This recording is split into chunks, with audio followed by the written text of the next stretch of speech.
चलिए दोस्तों, क्लास की शुरुआत करते हैं। आज हम लोग देखेंगे उत्तर प्रदेश पीसीएस स्पेशल यानी प्रीलिम्स का जो एग्ज़ाम होने वाला है 2024 में, उसको टारगेट करके ये क्लासेस हो रही हैं। और इसको हम जीएस रिवीजन सीरीज का नाम दिए हैं। जो हम रिवीजन कर रहे हैं वो पीवाईक्यू के द्वारा कर रहे हैं। ठीक है, यानी अगर आप पॉलिटी का रिवीजन कर रहे हैं 2018 से 2023 तक के जितने भी पॉलिटी क्वेश्चन हो रहे हैं उनको डिस्कस करेंगे। साथ ही साथ जितने भी उससे संबंधित अपडेट हैं, चाहे वो करंट अफेयर अपडेट हो या उस संबंधित टॉपिक हो, उन सबको हम कवर करते चलेंगे। तो इस लेक्चर का यही खासियत है, आपका पीवाईक्यू यानी क्वेश्चन समझ में आ जाएंगे कैसे क्वेश्चन पूछे जा रहे हैं। ठीक है, आगे संभावनाएं क्या क्या बनती हैं उसी के अनुसार आपको डिस्कस करवाएंगे। ठीक है, तो बात करें पीटी का एग्जाम 17 मार्च को एग्जाम है।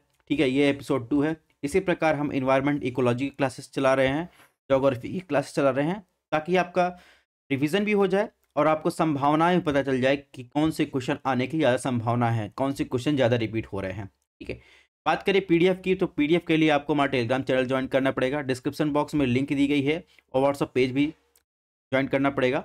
यहाँ पर आपको क्लासेस की सारी अपडेट मिल जाएंगी। ये क्लासेस पसंद आए चैनल को सब्सक्राइब भी कर सकते हैं। अगर आप नए हैं तो चैनल को सब्सक्राइब कीजिए, ज़्यादा से पास शेयर कीजिए।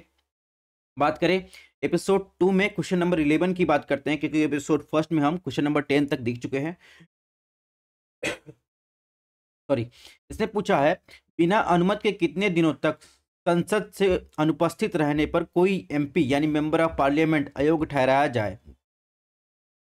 ठीक है, 30 दिन तक अनुपस्थित रहने पर 60, 90, 120। तो आपको बताना है कोई भी मेंबर ऑफ पार्लियामेंट है अगर संसद में, ठीक है, यानी संसद की बिना अनुमति के, ठीक है, अनुपस्थित रहता है तो कितने दिनों के बाद उसे अयोग्य ठहराया जाता है। तो देखेंगे इसका आंसर आपको बताना है। तो अगर प्रावधान की बात करें, संवैधानिक प्रावधान देखेंगे तो सीटों के खाली होने का प्रावधान आर्टिकल 101 में दिया गया है। ठीक है, तो इसमें बताया गया है 60 दिन की अवधि की गणना करते समय ऐसे किसी भी दिन की अवधि को ध्यान में नहीं रखा जाएगा जिसके दौरान सदन का सत्रावसान किया गया हो या लगातार 4 दिनों से अधिक स्थगित किया हो। और इसी में लिखा गया है 60 दिनों की अवधि के लिए संसद के किसी भी सदन का कोई सदस्य अनुमति के बिना, यानी अगर सदन के अगर बात करें बिना अनुमति के बिना अगर अनुपस्थित रहता है तो उसकी सीट जो है रिक्त घोषित की जा सकती है। हालांकि ऐसा अनिवार्य नहीं है, लेकिन घोषित की जा सकती है। ठीक है, तो इसमें ऑप्शन बी हो जाएगा 60 दिनों तक। इसके अलावा इसमें यह भी प्रावधान है कि कोई भी व्यक्ति संसद के दोनों सदनों का सदस्य नहीं होगा।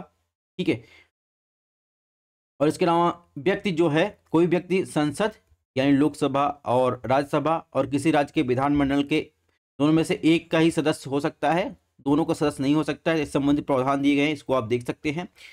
अब करंट अपडेट की बात करें तो अभी हाल ही में जो शीतकालीन सत्र हुआ उसमें देखेंगे राज्यसभा से कई सारे सांसदों को निलंबित कर दिया गया, लोकसभा से कई सारे सांसदों को निलंबित कर दिया गया। हो सकता है संभावना है किसी संबंधित क्वेश्चन बन जाए, तो हम सांसदों के निलंबन संबंध में रूल की बात करेंगे। तो संविधान में ऐसा नहीं लिखा गया है। सामान्य सिद्धांत के अनुसार देखेंगे तो लोकसभा अध्यक्ष राज्यसभा के सभापति का यह कर्तव्य होता है कि वह व्यवस्था बनाए रखे ताकि जो सदन है सुचारू रूप से चल सके। ठीक है, वो उसके लिए क्या करता है, चाहे वो लोकसभा का अध्यक्ष हो और या फिर राज्यसभा का उप सभापति हो, वो उचित कार्रवाई या उचित तरीके से जो है उसको अपने नियम कानून के दायरे में जो बना है उसके अनुसार चलाता है। अगर प्रक्रिया आचरण की बात करें तो रूल नंबर 373 में देखेंगे तो उसमें सदस्य के आचरण में गड़बड़ी पाए जाने के पर उसे तुरंत सदन से हटाने का निर्देश देता है। रूल नंबर 374 में देखेंगे अध्यक्ष को अधिकार की अवहेलना हो जाती है, यानी कोई सदस्य करता है तो सदन के नियमों को लगातार जानबूझकर उल्लंघन करता है तो भी आप देखेंगे सांसदों को जो है निलंबन किया जा सकता है शेष सत्र के लिए। इसके अलावा रूल नंबर 374 ए की बात करें तो इसे जो है दिसंबर 2001 में जो है रूल बुक में शामिल किया गया था। इसमें क्या कहा गया है, इसमें घोर उल्लंघन या गंभीर आरोपों के मामले में अध्यक्ष द्वारा नामित किए जाने पर सदस्य को लगातार 5 बैठकों या सत्र की शेष अवधि के लिए स्वतः निलंबित हो जाता है। इसके अलावा रूल नंबर 255 में देखेंगे राज्यसभा की बात करें तो इसमें जो है सामान्य नियमों में 255 के तहत पीठासीन अधिकारी को संसद के सदस्य को निलंबन का आह्वान कर सकता है। ठीक है, सभापति जो होता है इस नियम के अनुसार किसी भी सदस्य को जिसका आचरण उसकी राय में सही नहीं है उसे ये निर्देश दे सकता है। और इसके अलावा राज्यसभा के रूल नंबर 256 में देखेंगे सदस्य को निलंबन का प्रावधान करती है। कहने का मतलब अगर आपसे क्वेश्चन पूछा जाए कि संविधान में प्रावधान है कि नहीं सांसदों के निलंबन से संबंधित, तो आप देखेंगे जो संसद की प्रक्रिया संबंधी रूल बुक होती है उसमें यह प्रावधान दिया गया है। ठीक है, अगर बात करें न्यायालय का हस्तक्षेप हुआ है कि नहीं सांसदों के संबंधित, तो आप देखेंगे न्यायालय का अगर बात करें संविधान की अनुच्छेद 122 कहता है कि संसदीय कार्यवाही पर अदालत के समक्ष सवाल नहीं उठाया जा सकता। ठीक है, हालांकि अदालतों ने विधायिका की प्रक्रियात्मक कामकाज में हस्तक्षेप किया है। जैसे आप बात करेंगे महाराष्ट्र विधानसभा में 2021 में मानसून सत्र में 12 भाजपा विधायकों को 1 साल के लिए निलंबित करने का प्रस्ताव पारित किया गया था। तो सर्वोच्च न्यायालय के सामने ये मामला आया, तो न्यायालय ने माना कि मानसून सत्र के शेष समय के बाद भी यह प्रस्ताव कानून में अप्रभावी था। ठीक है, तो ये बातें देखेंगे, हस्तक्षेप होता रहता है। ठीक है, क्वेश्चन नंबर नेक्स्ट की बात करें, इसमें क्या पूछा है, निम्नलिखित गवर्नर जनरलों में किसने कांग्रेस का केवल सूक्ष्म अल्पसंख्यक लोगों का प्रतिनिधित्व करने के रूप में उपहास किया था।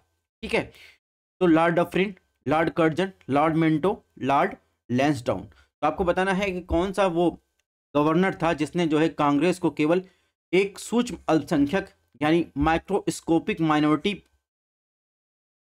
के संदर्भ में कहा था और उसका उपहास किया था। तो आप देखेंगे लॉर्ड डफरिन जो थे ये भारत के तत्कालीन वायसराय थे 1986 में। उस टाइम क्या था, उस टाइम जो अंग्रेज थे वो कांग्रेस की प्रशंसा कर रहे थे। ठीक है, और इसके बाद धीरे धीरे समय बीतता गया तो खुलकर आलोचना होने लगी। 1887 में जो है एक संबोधन में लॉर्ड डफरिन जो वायसराय थे उन्होंने स्वयं जो कांग्रेस की आलोचना की। उन्होंने कहा कि वे सूक्ष्म अल्पसंख्यकों का एक समूह है। ठीक है, तो इसमें क्या हो जाएगा, लॉर्ड डफरिन। ठीक है, नेक्स्ट क्वेश्चन की बात करें, नेक्स्ट क्वेश्चन पूछा है समलैंगिकता के संबंध में सर्वोच्च न्यायालय का निर्णय किससे संबंधित है। 2018 में क्वेश्चन पूछा गया है। सेक्शन आईपीसी का सेक्शन 377, इंडियन भारतीय संविधान का आर्टिकल 377, इंडियन कॉन्स्टिट्यूशन का आर्टिकल आप देखेंगे 277, नॉन ऑफ दी। तो आप जहां तक बात है 277 की, तो ये देखेंगे टैक्स से संबंधित प्रावधान करता है। ठीक है, इसके अलावा आईपीसी यानी इंडियन पिनल कोड का जो 377 है आप देखेंगे तो ये अडल्ट्री से संबंधित है यानी समलैंगिकता से संबंधित है, जिसे सर्वोच्च न्यायालय से अभी जो है अवैध घोषित कर दिया है। ठीक है, इसके अलावा अब आपको करंट में क्या ध्यान रखना है, तो आप देखेंगे हाल ही में जो है लोकसभा में हमारे होम मिनिस्टर ने जो है 3 जो है बिल इंट्रोड्यूस किए हैं। सबसे पहला इंडियन पिनल कोड 1860 की बात करें तो इसे जो है रिप्लेस किया जाएगा भारतीय न्याय संहिता 2023 के साथ। इसके अलावा कोड ऑफ क्रिमिनल प्रोसीजर यानी 1973 यानी सीआरपीसी की बात करें इसे रिप्लेस किया जाएगा भारतीय नागरिक सुरक्षा संहिता 2023 के साथ। इसके अलावा एक एक्ट और जो है बिल यानी संशोधन के लिए लाया गया है, इंडियन एविडेंस एक्ट 1872, इसे रिप्लेस किया जाएगा भारतीय सहायक साक्ष्य बिल 2023 के साथ। ठीक है, अब ये आगे जो सत्र आएगा उसमें देखते हैं कि क्या आगे कोई नई अपडेट है तो उसमें डिस्कस करेंगे। बहरहाल आपको ये तीनों बिल का किसके साथ क्या रिप्लेस किया जाता है, क्या नया नाम होगा, इसको आपको ध्यान रखना है एग्जाम के लिए। नेक्स्ट क्वेश्चन की बात कैसे पूछा है, सुविधाजनक अध्ययन के लिए राज्य के नीतिगत सिद्धांतों को निम्नलिखित में किस भाग में वर्गीकृत किया जा सकता है। ठीक है, यानी the directive principle of state policy में be classified into which of the following parts for the sake of convenience study. ठीक है, तो socialist, liberal, guardian, all of the above. तो आप देखेंगे तो डीपीएसपी को बात करें तो डीपीएसपी का प्रावधान देखेंगे तो भारतीय संविधान के आप देखेंगे तो ये भाग 4 में अनुच्छेद 36 से 51 तक है। इसके अलावा अगर पृष्ठभूमि की बात करें तो डीपीएसपी जो की अवधारणा देखेंगे स्पेनिश संविधान से लिया गया है और जहां से आयरिश संविधान आया था। ठीक है, यानी आयरिश संविधान के आर्टिकल 45 से ये जो है अवधारणा लिया गया है। ठीक है, डीपीएसपी की बात करें तो राज्यों का नैतिक दायित्व के बारे में ये अवगत कराता है। ठीक है, तो भारतीय संविधान के अनुच्छेद 37 में नीति सिद्धांतों के कार्यों के बारे में अवगत कराता है। इस सिद्धांत का उद्देश्य देखेंगे लोगों के लिए सामाजिक आर्थिक न्याय सुनिश्चित करना, भारत को एक कल्याणकारी राज्य के रूप में स्थापित करना। देखेंगे अध्ययन के जैसे सिद्धांतों का वर्गीकरण किया गया है, जैसे समाजवादी, गांधीवादी, उदारवादी या बौद्धिक सिद्धांत के रूप में इसके वर्गीकृत किया गया है इसके आर्टिकल को। इस प्रकार इसमें जो है आप देखेंगे ऑल ऑफ द एबव हो जाएगा। ठीक है, अगर बात करें जो ये कैटेगराइज किया गया है समाजवादी सिद्धांत में कौन कौन से आर्टिकल आते हैं, इस पे क्वेश्चन बनते हैं। समाजवादी सिद्धांतों पर आधारित निर्देश की बात करें तो आर्टिकल 38 में कहा गया है राज्य सामाजिक आर्थिक राजनीतिक न्याय सुनिश्चित कर आय स्थित सुविधाओं और अवसरों के असमानताओं कम करके सामाजिक व्यवस्था को सुरक्षित संरक्षित कर लोगों के कल्याण को बढ़ावा देगा। इसके अलावा आर्टिकल 39 में देखेंगे तो ये भी समाजवादी सिद्धांत के अंतर्गत आता है, तो आपको आर्टिकल जरूर याद के रखना है। आर्टिकल 41, ठीक है, और इसके अलावा आर्टिकल 42, आर्टिकल 43, ठीक, आर्टिकल देखेंगे 43A देखेंगे तो उद्योगों के प्रबंधन और श्रमिक की भागीदारी सुनिश्चित करने के लिए राज्य कदम उठाएगा। ये आर्टिकल आपको ध्यान रखना है। आर्टिकल 47 में भी ये देखेंगे तो समाजवादी सिद्धांत की बात करता है। नेक्स्ट बात करेंगे गांधीवादी सिद्धांतों का की बात करें कौन से आर्टिकल डीपीएसपी में शामिल है, तो आर्टिकल 40 जिसमें राज्य ग्राम पंचायतों को स्वशासन इकाई के रूप में संगठित करने के लिए कदम उठाएगा। Article 43, article 43 B, article 43 B ये आपको ध्यान रखना है। इसमें कोऑपरेटिव सोसाइटी की बात की गई है। स्वायत्त कामकाज, लोकतांत्रिक निर्णय, पेशेवर प्रबंधन को बढ़ावा देने की बात की गई। ये आर्टिकल आपको ध्यान रखना है। आर्टिकल 43, आर्टिकल 46 की बात करें तो इसमें देखेंगे, इसमें शैक्षिक आर्थिक हितों को बढ़ावा देने के लिए आप देखेंगे जो कमजोर है समाज में, कमजोर वर्ग हैं, विशेषकर एससी एसटी की बात करें या ओबीसी की बात करें, उनको शैक्षिक और आर्थिक हितों को बढ़ावा देने की बात की गई है। आर्टिकल 47, आर्टिकल 48, आर्टिकल 48 में क्या कहा गया, गाय बछड़ों और अन्य दुधारू पशुओं के वध पर रोक लगाने के, मवेशी को पालने, उनकी नस्लों में सुधार करने के लिए कहा गया है। तो कुछ आर्टिकल जो हमेशा चर्चा में रहते हैं, ये आर्टिकल आपको ध्यान रखने हैं, ठीक है। ये गांधीवादी सिद्धांत की बात करता है। लास्ट सिद्धांत की बात करें तो उसमें उदार बौद्धिक सिद्धांतों पर आधारित जो निर्देश की बात करें किस आर्टिकल संबंधित है, तो सबसे पहला आर्टिकल, आर्टिकल 44, ठीक है। तो आर्टिकल 44 भी बहुत ज्यादा न्यूज में रहता है। इसमें कॉमन सिविल कोड की बात की गई है। आर्टिकल 45, ठीक है। आर्टिकल 45 देखेंगे सभी बच्चों को 6 वर्ष की आयु तक पूरी प्रारंभिक बाल अवस्था देखभाल शिक्षा प्रदान करना। आर्टिकल 48, आर्टिकल 48 ए आपको ध्यान रखना है, पर्यावरण की रक्षा सुधार करना, देश के वनों को वन्य जीव का रक्षा करना, ठीक है। तो आप देखेंगे डीपीएसपी और फंडामेंटल ड्यूटी में देखेंगे तो ये जो है ऑप्शन यानी इन्वायरमेंट से रिलेटेड जितने भी दिए गए ये कॉमन चीज है। आर्टिकल 49, आर्टिकल 50, आर्टिकल 51 आपको ध्यान रखना है, ये उदार बौद्धिक सिद्धांत पर आधारित है, ठीक है। मौलिक अधिकार बनाम डीपीएसपी की बात करें तो मौलिक अधिकार के विपरीत डीपीएसपी का दायरा जो है असीम है, या एक नागरिक के अधिकारों की रक्षा करता है और बृहत स्तर पर कार्य करता है। डीपीएसपी देखेंगे वे सभी आदर्श शामिल है जिनका पालन राज्य को देश की नीतियां कानून बनाते समय ध्यान रखना चाहिए, ठीक है।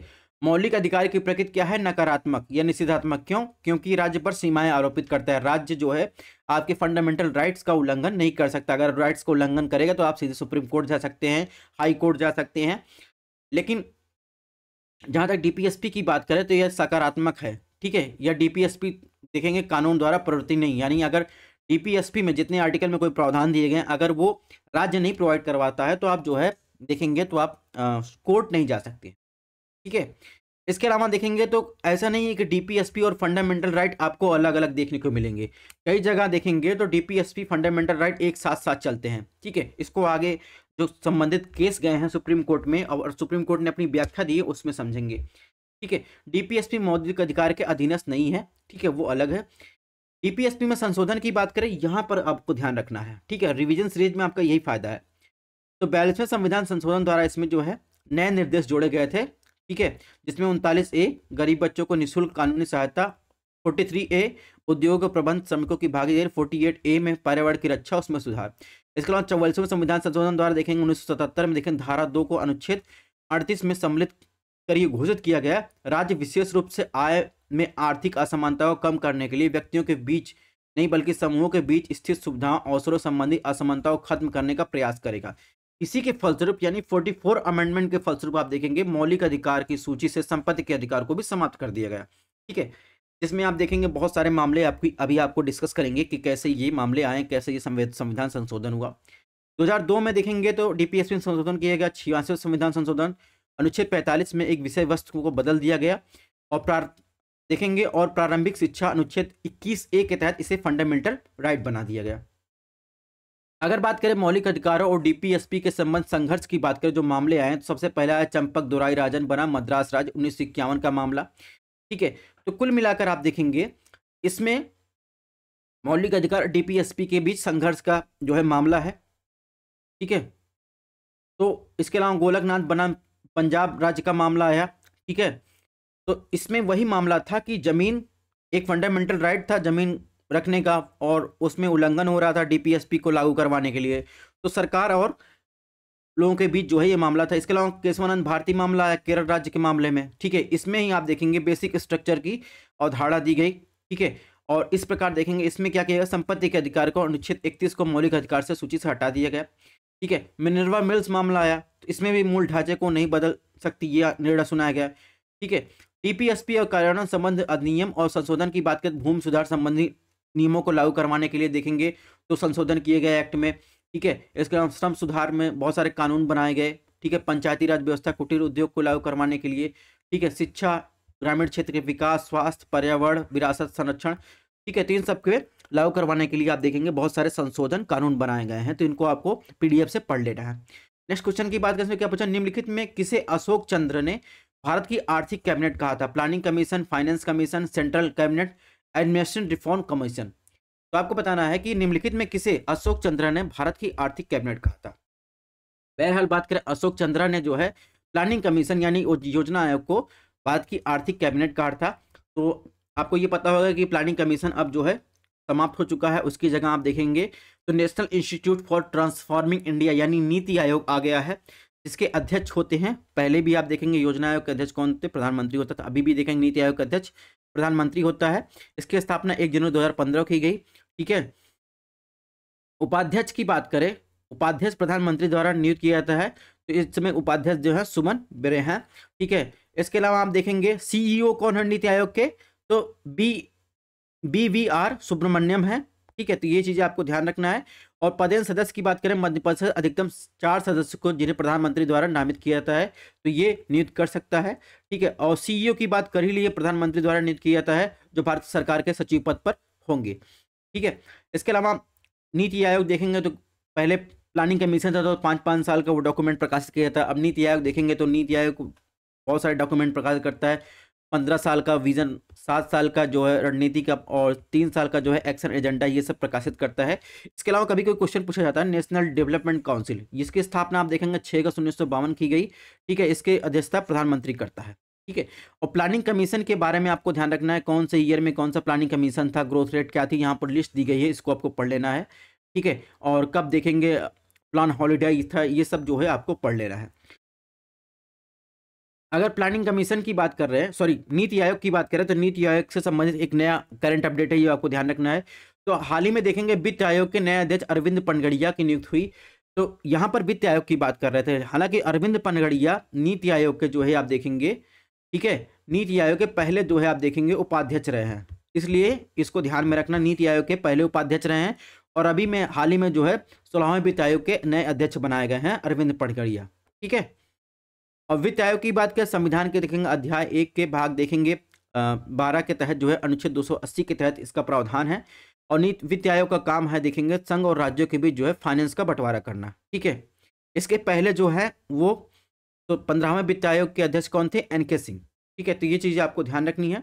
नेक्स्ट बात करें, क्वेश्चन नंबर 16 में क्या पूछा है? इसने पूछा है जब भारतीय न्यायिक प्रणाली में जनहित याचिका शुरू की गई, यानी बात करें तो लिटिगेशन की शुरुआत हुई, तो उस समय भारत के मुख्य न्यायाधीश कौन थे? ठीक है, M हैदनातुल्ला, M Ahmadiyya, PN Bhagwati, S आनंद। तो आपको बताना है, ये भी 2018 में पूछा गया है, जब जनहित याचिका की शुरुआत की गई उस समय जो है भारत के मुख्य न्यायाधीश कौन थे? तो ये आपको सबको पता होगा, भारत के मुख्य न्यायाधीश उस समय कौन थे? PN भगवती थे।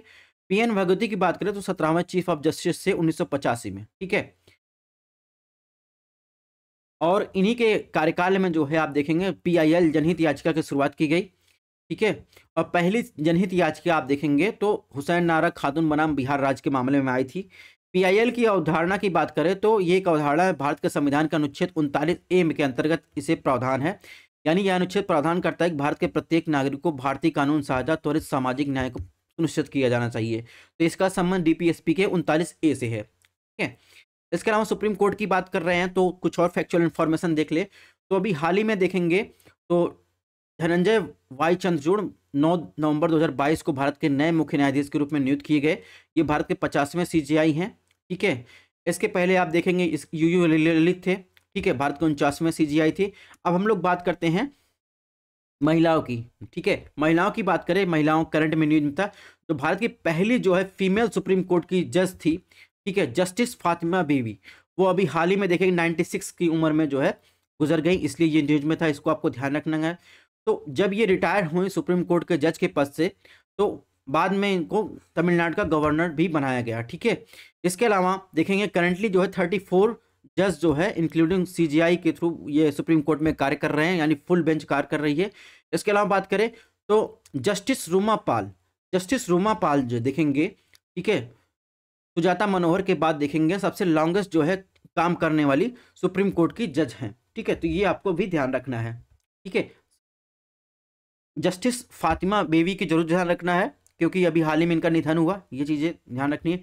नेक्स्ट क्वेश्चन की बात करें तो आपको बताना है एक बुक थी एक्सीडेंटल प्राइम मिनिस्टर, उसके ऑथर कौन थे? राजदीप सरदेसाई, करण थापर, कुलदीप नायर, संजय बारू। तो ये तो आपको पता है कि संजय बारू ने द एक्सीडेंटल प्राइम मिनिस्टर की बुक लिखी थी, मनमोहन सिंह पर आधारित है, तो इस पर मूवी भी बनी थी।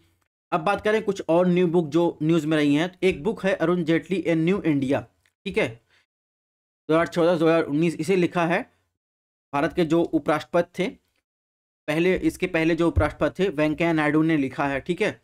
और इसके अलावा देखेंगे एक ऑथर है शांतनु गुप्ता, उन्होंने योगी आदित्यनाथ के जीवनी पर एक बुक प्रकाशित की है, अजय टू योगी आदित्यनाथ, ठीक है, तो ये भी आपको ध्यान रखना है। नेक्स्ट क्वेश्चन की बात करें तो भारत का संविधान सभा की अंतिम बैठक की सही तारीख बताना आपको 2018 में पूछा गया, 26 नवंबर 1950, 5 दिसंबर 1949, 24 जनवरी 1950, 25 जनवरी 1950। तो आपको बताना है संविधान सभा की अंतिम बैठक की सही तारीख आपको बताना है, ठीक है।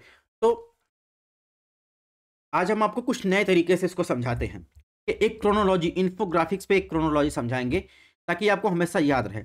जैसे टाइमलाइन इन्फोग्राफिक्स की बात करें, सबसे पहले आया कैबिनेट मिशन 1946 में, 24 मार्च 1946 को भारतीयों से भारतीय संविधान तैयार करने और अंतिम सरकार के गठन करने के लिए कैबिनेट मिशन भारत आया। इसमें सदस्य देखेंगे स्टैनफोर्ड क्रिप्स, एवी अलेक्जेंडर, पैथिक लॉरेंस शामिल थे, ठीक है। कैबिनेट मिशन 1946 के आने के बाद, 24 मार्च 1946 के आने के बाद क्या हुआ, संविधान सभा के लिए चुनाव हुए, ठीक है, 1946 में ही। उसमें देखेंगे 296 सीटों पर 208 पर कांग्रेस की जीत हुई, ठीक है। फिर कांग्रेस ने अंतरिम सरकार का गठन किया 2 सितंबर 1946 को, जवाहरलाल नेहरू ने मंत्रिमंडल के साथ शपथ ली। फिर इसके बाद देखेंगे 9 दिसंबर 1946 को दिल्ली में संविधान सभा की पहली बैठक हुई, लेकिन लीग पहले शामिल थी, लेकिन पहली बैठक के साथ लीग ने इसका बहिष्कार किया, ठीक है। तो 9 दिसंबर 1946 को दिल्ली में संविधान सभा की पहली बैठक होती है। इसके बाद 13 दिसंबर आता है, 13 दिसंबर 1946 को क्या होता है, नेहरू जी जो उद्देश्य प्रस्ताव को संविधान सभा के समक्ष प्रस्तुत करते हैं। हालांकि आप देखेंगे 24 जनवरी 1947 को उद्देश्य प्रस्ताव संविधान सभा द्वारा स्वीकार किया जाता है। तो आपको ध्यान रखना है 24 जनवरी 1947 को संविधान सभा द्वारा उद्देश्य प्रस्ताव स्वीकार किया जाता है, प्रियम्बल, ठीक है। इसके बाद आता है 22 जुलाई, जनवरी के बाद आता है 22 जुलाई 1947, इसमें राष्ट्रीय ध्वज को अपनाया गया, ठीक है। 22 जुलाई 1947 को क्या किया गया, राष्ट्रीय ध्वज को अपनाया गया। फिर आप देखेंगे जुलाई के बाद आता है 29 अगस्त 1947, इसमें ड्राफ्टिंग कमेटी का गठन हुआ, जिसके हेड थे डॉक्टर भीमराव अंबेडकर, ठीक है, चेयरमैन थे, अभी तो चेयरपर्सन जो है यूज किया जाने लगा, ठीक है। इसमें 7 मेंबर थे, Alladi Krishna Swami Ayyar, N K Gopal Swami, doctor Bhimrao Ambedkar जो अध्यक्ष थे, K M Munshi, Mohammad Saadulla, B L Mitter, TP Khaitan. तो इसमें देखें क्या आपको ध्यान रखना है, इसमें आपको ध्यान रखना है बी एल मित्तर जो थे वह 7 समस्याओं का इस्तीफा दे दिया, उनकी जगह एन माधव राव जो है नियुक्त किए गए। 1948 में देखेंगे डीपी खेतान जो थे, डीपी खेतान की डेथ हो गई, उनकी जगह टी कृष्ण रामाचारी को नियुक्त किया गया। तो ये इससे क्वेश्चन आए हैं, इसको आपको ध्यान रखना है। हालांकि हम लोग जुलाई के बाद, यानी जब हमने राष्ट्रध्वज को अपना लिया, उसके बाद हम आए 29 अगस्त 1947 को ड्राफ्टिंग कमेटी का गठन होता है। फिर 14 से 26 नवंबर 1949 को आप देखेंगे सत्र की अंतिम जो है बैठक होती है। फिर 26 नवंबर 1949 को संविधान को अडॉप्ट किया जाता है या अंगीकृत किया जाता है, अधिनियमित यानी इंटैक्ट किया जाता है, इनैक्ट किया जाता है और स्वीकार किया जाता है। तो इस क्वेश्चन में क्या पूछा है, इसमें बैठक की अंतिम तारीख, तो आप देखेंगे 26 नवंबर 1949। तो इसमें जो ऑप्शन सही हो जाएगा, इसमें ऑप्शन सही हो जाएगा ए। अभी हम लोग कहाँ थे, 26 नवंबर 1949 को अंतिम बैठक हुई, संविधान को हमने अडॉप्ट किया, इनैक्ट किया, स्वीकार किया। उसके बाद क्या होता है, 24 जनवरी 1950 को जनगण मन जो हमारा नेशनल एंथम है, रविन्द्रनाथ टैगोर द्वारा जो लिखा गया था, उसको अपनाया गया, ठीक है। इसके बाद 26 जनवरी 1950 आता है, जिसे अभी हाल ही में हमने मनाया गणतंत्र दिवस के रूप में, संविधान लागू होता है। तो ये क्रोनोलॉजी आप 1-2 बार देख लेंगे तो आपको याद हो जाएगा। जहाँ तक समय 24 जनवरी 1950 की बात है, तभी मैंने बताया कि नेशनल एंथम हमने अपनाया, ठीक है। 26 नवंबर 1949 को जो है अंतिम बैठक होती है। तो ये क्रोनोलॉजी आपको ध्यान रखना है, ठीक है। पीडीएफ जरूर पढ़िएगा, इतने बेहतरीन तरीके से आपको बता रहे हैं, आई होप समझ में आए। अब हमको प्रियम्बल में क्या ध्यान रखना। प्रियम्बल हमने बताया, प्रियम्बल देखेंगे 13 दिसंबर 1946 को जवाहरलाल नेहरू द्वारा संविधान सभा के सामने प्रस्तुत किया गया। 22 जनवरी देखेंगे 1947 को जो है इसे स्वीकार किया गया। ठीक है, इसमें प्रियम्बल में आपको क्या ध्यान रखना है। प्रियम्बल में आपको ये ध्यान रखना है कि न्याय कितने प्रकार की दी गई है। सामाजिक, आर्थिक, राजनीतिक न्याय की बात करता है। स्वतंत्रता में कितने प्रकार की स्वतंत्रता की बात करता है। विचार, अव्यक्त की, विश्वास, धर्म, उपासना की। समता, समता की बात करें, इक्वलिटी की बात करें तो कितने प्रतिष्ठा और अवसर की बात करता है। ठीक है, यहाँ पर लिखा है तो ये चीजें आपको ध्यान रखना है। ठीक है, मूल संविधान में आप देखेंगे तो इसमें लिखा है भारत को एक संपूर्ण प्रभुत्व संपन्न समाजवादी पंथ निरपेक्ष लोकतंत्रात्मक गणराज्य बनाने के लिए समस्त नागरिकों को। इसमें देखेंगे मूल संविधान में समाजवादी पंथ निरपेक्ष शब्द नहीं था। ठीक है, इसको आपको ध्यान रखना है।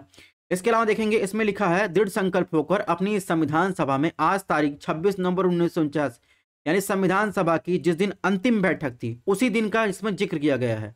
ठीक है, तो देखेंगे मित्र मार्ग शुक्ल सप्तमी संवत 2006 विक्रमी द्वारा इसे क्या क्या अंगीकृत और अधिनियमित किया जाता है। 2023 में यूपी पीसीएस में क्वेश्चन पूछा गया है, 2018 में पूछा गया है, बार बार रिपीट हो रहा है, इसको आपको ध्यान रखना है। और करंट अपडेट की बात करें, रविन्द्रनाथ टैगोर की बात कर रहे थे, तो वेस्ट बंगाल ने अभी हाल ही में जो है अपना स्टेट डे और स्टेट सॉन्ग जो है वो अपनाया है। तो वेस्ट बंगाल ने देखेंगे 15 अप्रैल को देखेंगे तो स्टेट डे के रूप में। ठीक है, और इसे जो है पोइला बोईसाख को जो है राज्य दिवस और बांग्ला माटी बांग्ला जल को राज्य गीत के रूप में जो है अपनाया है। ठीक है, ये जो पोइला बैसाख है ये बंगाली कैलेंडर का बैसाख महीने का पहला दिन होता है। इसे बांग्ला दिवस के नाम से जाना जाता है। पश्चिम बंगाल के अलावा देखें त्रिपुरा, झारखंड, असम में बंगाली समुदाय द्वारा मनाया जाता है। ठीक है, और इसे बांग्लार माटी बांग्लार जल गीत जो देखिए रविन्द्रनाथ टैगोर द्वारा लिखा गया था। ठीक है, इसके अलावा अगर बात करें रविन्द्रनाथ टैगोर की बात करें तो अभी हाल ही में जो है रविन्द्रनाथ टैगोर द्वारा स्थापित जो है शांति निकेतन को सितंबर 2023 में विश्व धरोहर स्थल घोषित होने वाला 41वां स्थान जो है था। ठीक है, इसलिए भी ये न्यूज में था।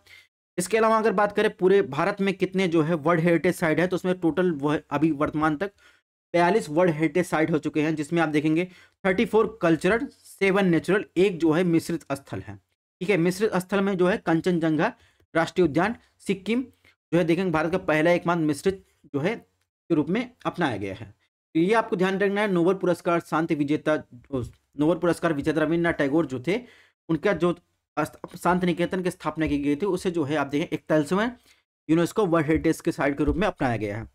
अगर बात करें शांति निकेतन की तो पश्चिम बंगाल के वीरभूम जिले में स्थित है। शांति निकेतन का अर्थ है शांति का निवास। 1901 में शुरू हुआ था। यहीं पर रविन्द्रनाथ टैगोर ने विश्व भारती विश्वविद्यालय की स्थापना की थी। ठीक है, तो इसके अलावा देखेंगे तो ये बात हो गई शांति निकेतन की। ठीक है, अब बात करते हैं नेक्स्ट क्वेश्चन, क्वेश्चन नंबर 19 की बात करते हैं। इसमें पूछा गया निम्नलिखित में किसे भंग नहीं किया जा सकता बल्कि खत्म कर दिया जा सकता है, यानी विच of the following can not be dissolve but abolished. ठीक है, 2018 में क्वेश्चन पूछा है।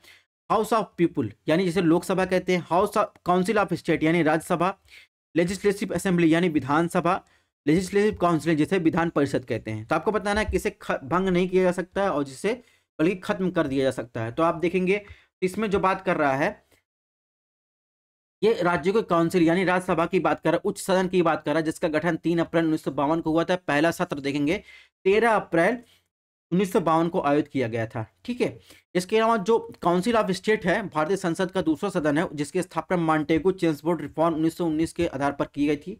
इसका प्रावधान देखेंगे तो आर्टिकल 79 में संघ के लिए संसद होगी, जिसमें राष्ट्रपति और 2 सदनों यानी लोकसभा और राज्यसभा से मिलकर बना होगा। राज्यसभा का प्रावधान आर्टिकल 80 में किया गया है, जिसमें अधिकतम संख्या 250 हो सकती है। वर्तमान सदस्य की बात करें 245, जिसमें 229 राज्यों का प्रतिनिधित्व करते हैं, 4 देखेंगे यूटी का, 12 राष्ट्रपति द्वारा अनुमोदित किया जाता है। इसमें देखेंगे राज्य के जो सदस्य होते हैं उनका कार्यकाल 6 वर्ष का होता है, जबकि आप देखेंगे राज्यसभा के 1/3 सदस्य हर दूसरे वर्ष जो है क्या करते हैं, उनको जो है उनका वो बाहर होते हैं, नई नियुक्त की जाती है। ठीक है, इस प्रकार देखेंगे राज्यसभा जो है भंग नहीं होती है, यानी काउंसिल ऑफ स्टेट की बात कर रहा है। ठीक है, अब राज्यसभा की विधायी शक्तियों की बात करें तो गैर वित्तीय विधेयकों पर लोकसभा की भारत राज्यसभा की उतनी ही शक्ति है। ठीक है, और धन विधेयक के मामले में आप देखेंगे राज्यसभा को लोकसभा की तुलना में सीमित शक्ति प्राप्त हुई है। इस संदर्भ में देखेंगे राज्यसभा को केवल 14 दिन के भीतर विचार करके अपनी राय लोकसभा को भेजनी पड़ती है धन विधेयक के मामले में। ठीक है, विशिष्ट शक्तियों की बात करें तो आर्टिकल 249 के अंतर्गत देखेंगे राज्यसभा उपस्थित और मतदान करने वाले 2/3 सदस्यों को बहुमत से राज्य सूची में शामिल किसी भी विषय के राष्ट्रीय महत्व घोषित कर सकती है। इसके अलावा अनुच्छेद 312 में अगर कोई अखिल भारतीय सेवा का गठन करना है तो उसके लिए राज्यसभा के पास विशिष्ट शक्तियां हैं। ठीक है, अन्य शक्तियों की बात करें आपातकालीन अवधि के दौरान देखेंगे यदि 1 माह से अधिक है उस समय लोकसभा विघटित है तो राज्यसभा द्वारा अनुमोदित कराया जाना जरूरी होता है। ठीक है, और अगर राज्यसभा के निर्वाचित सदस्य राष्ट्रपति के निर्वाचक मंडल का हिस्सा होते हैं, ठीक है, सॉरी अगर नहीं होते हैं, उपराष्ट्रपति को हटाने का प्रस्ताव केवल राज्यसभा में ही लाया जा सकता है।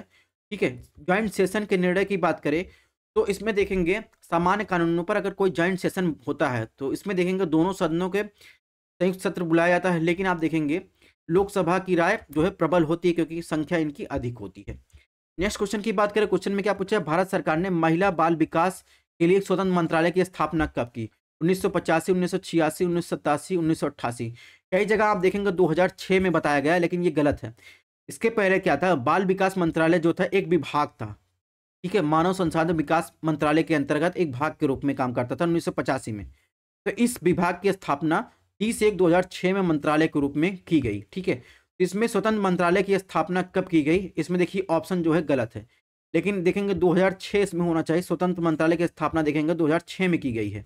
ठीक है, लेकिन इसमें ऑप्शन नहीं है तो हम देखेंगे 1985 इसमें लगा देंगे क्योंकि उस समय जो है महिला और बाल विकास मंत्रालय आप देखेंगे मानव संसाधन विकास मंत्रालय के एक भाग के रूप में कार्य कर रहा था। आयोग ने यही माना है तो हम भी यही मान लेंगे। ऑप्शन में कुछ है ही नहीं तो फिर क्या अलग से मान लेंगे। ठीक है, तो हमको भी आप 1985 मान के चलना है। अगर 2006 रहता है तो आपको 2006 ही लगाना है। ठीक है, तो इस प्रकार देखेंगे आज की क्लास जो है यहीं पर समाप्त होती है। मिलते हैं नेक्स्ट लेक्चर में। PDF आपको हमारे टेलीग्राम चैनल व्हाट्सएप पेज पर मिलेगी।